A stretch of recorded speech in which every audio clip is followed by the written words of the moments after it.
so great to see so many of you, friends and colleagues. I can't thank you enough for your support of this event, your support of our organization, and all the work that we are trying to do together in this region. First off, thank you certainly to M&T Bank, one of our title sponsors, and Alan Naples and his whole team for everything you do for us, and to our partners at Destiny USA for the work that you do and your support for our organization. And everything that you've been able to bring to this community. It's really an honor and a pleasure to work with you. I also want to thank Gary Keith for his outlook on the national and regional economic trends. Gary always does such a great job of explaining the nitty-gritty numbers that make up the ebbs and flows of the economy and where our region fits into that national picture. But to put all those bar graphs into perspective, I try to go to the source, to you, to our members, those of you who share your information and your data with us about what's happening in your worlds and in your businesses, both in good times and in challenging times. So when we asked our members this year to let us know how they fared in 2013, 58% of our survey respondents experienced growth, reporting an average growth rate of 15%. Looking ahead to 2014, our members reported that in many respects, things are trending in the right direction, as you heard Gary say. 68% of you expect an increase in sales revenue. 53% of you expect to expand products and services, 49% expect profits to increase, and 32% expect to increase capital investments. Companies are preparing to meet the emerging demands in their industries by expanding their products and services to new markets, both domestically and abroad. And many are optimistic about the opportunities provided by a growing and budding entrepreneurial culture, a return to urban living, and our growing regional tourism assets. These anecdotes are also supported by other regional economic indicators. Our unemployment rate is on the decline, down to 6.7% from 7.8% last year, and at the lowest it's been in 5 years. Manpower expects employers in the Syracuse MSA to hire at a steady pace in the first quarter of 2014, with a net employment outlook of 9%, up from 5% last year. Average wages, as you heard Gary talk to, a critical indicator, are up 6.5% from 2009. And as Gary also reported, personal income is moving closer to the national average relative to our peers. All good news. And yet, when we ask you in our survey to describe the condition of the local and regional economy in one word, we heard things like this: steady, stagnant, stable, flat. To be sure, we have our share of ongoing challenges. Our poverty rate in this region is 14.4%, and it's trending relatively rapidly in the wrong direction. Businesses still have strong concerns about overregulation, and there is this lingering uncertainty that hangs over Washington and our country's fiscal policy. We know all too well our municipalities are facing remarkable fiscal stress, and persistent challenges remain in aligning labor forces with the needs of regional employers. We haven't solved all of this region's problems, but we are perhaps better positioned to break out of our own orbit than at any point in our region's recent history. So I ask myself the question, why aren't more of you bullish? Why is stagnant the first word that comes to mind when the data, your data, shows us something better than that?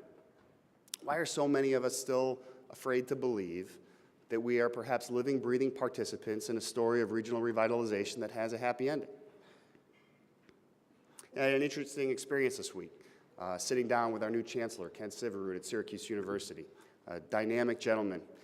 And in one of our conversations, listening to him describe his perception of this region through his eyes, a set of eyes with a fresh perspective. You know what? I loved what I heard. It was a very positive and optimistic outlook on this region. And it gave me pause, and it made me think and reflect back on my own first perceptions of this community when I returned 11 years ago. Forced me to reflect on what the pervasive attitude of this community was at the time, and even to appreciate just how far we've come in that short period of time. So I made a list. The top 6 things I remember from my first week on the job in 2003. I feel a little bit like David Letterman. Number 1, Destiny USA will never happen. Thanks to Bruce and David and the Partners of Destiny, that non-existent project has now attracted more than 26.5 million visitors since August of 2012, placing Syracuse squarely on the tourism map.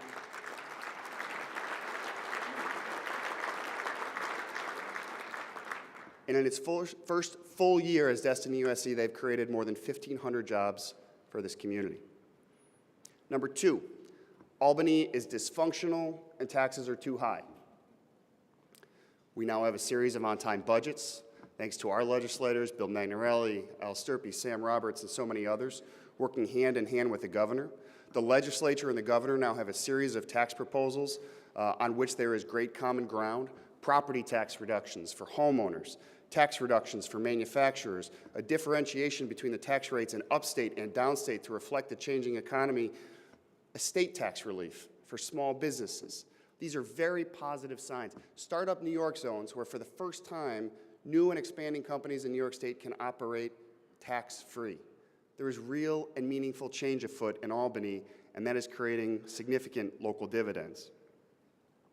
Number three, we have too many local governments. The reality is we still have too many local governments, 4.52 units for every 10,000 people in our region, the 9th highest in the country, and 10x the national average. But because of the political will from our city council and our county legislature, from our delegation in Albany, from our governor, from primarily our mayor and our county executive, for the first time in this region's recent memory, we are positioned to take an honest and direct and serious look at shared services, at consolidation, at modernizing our government for the 21st century. That is a major departure from where we were just 10 years ago, even 3 years ago. Number four, there's no venture capital to support our region's entrepreneurs. This is something that's very personal to me and our team and the work that we do at the Tech Garden.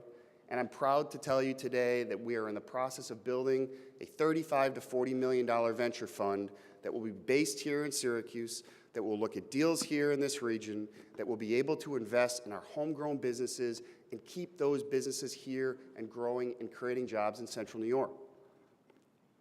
Number five, downtown is dead. Residential occupancy downtown is still over 99%. We had more than $313 million of investment in our downtown last year alone, and 19 new businesses opened their doors within the downtown district. Moreover, the Pike Block, our new home, took 4 vacant and abandoned and underutilized buildings and have now turned them into a showpiece and an asset for what our downtown can and should and will be in the future.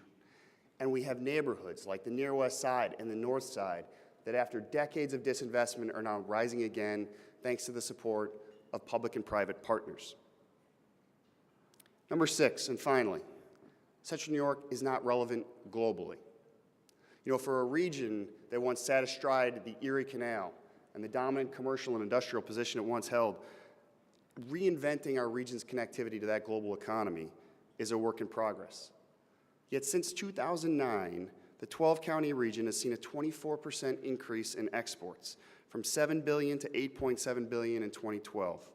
Service exports are growing exponentially, making up almost 40% of all of our regional exports, which is 35% higher than the national average. And we have developed new strategies and new tools and new support systems for companies here in our region that want to tap into growing foreign markets. I got to tell you, these are not signs of a stagnant economy, nor of a risk-averse community, which we've sometimes had a reputation as. Breaking these long-held preconceptions about our region, not just one of them, but all of them and dozens more, takes real risk: financial risk, political risk, personal risk. And it's working, not just for the community, but for our members.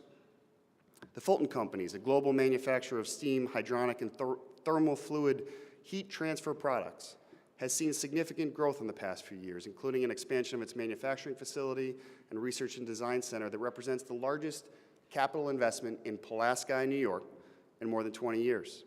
Employment there is up 16%, and they hired 44 new people, new full-time employees, last year alone. The North American sales are up 10%, and their export business is also growing, especially into Canada, the South Asian markets such as Bangladesh and the Middle East. Simple Admit, a regional emerging business which provides fully customized, secure online medical history and registration systems for patients, brought 20 new surgery centers into its system in the fourth quarter of 2013 alone.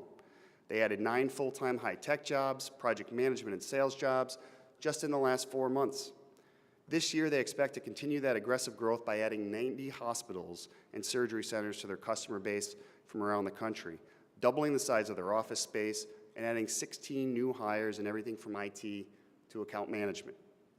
Downtown Decorations Incorporated, an industry leader in high-quality commercial decorations, custom decor, and full design programs from customers across North and South America.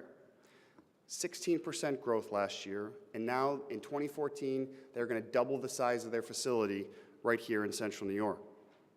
And Hummel's Office Plus, a fourth-generation family-owned business that's entering its 80th year in 2014. 2013 was its best year to date, with 12% growth, and they expect that to continue next year. I share these stories because it is easy to fall back on old narratives. Words like stagnant and stable and flat. They're familiar, and they're even comfortable.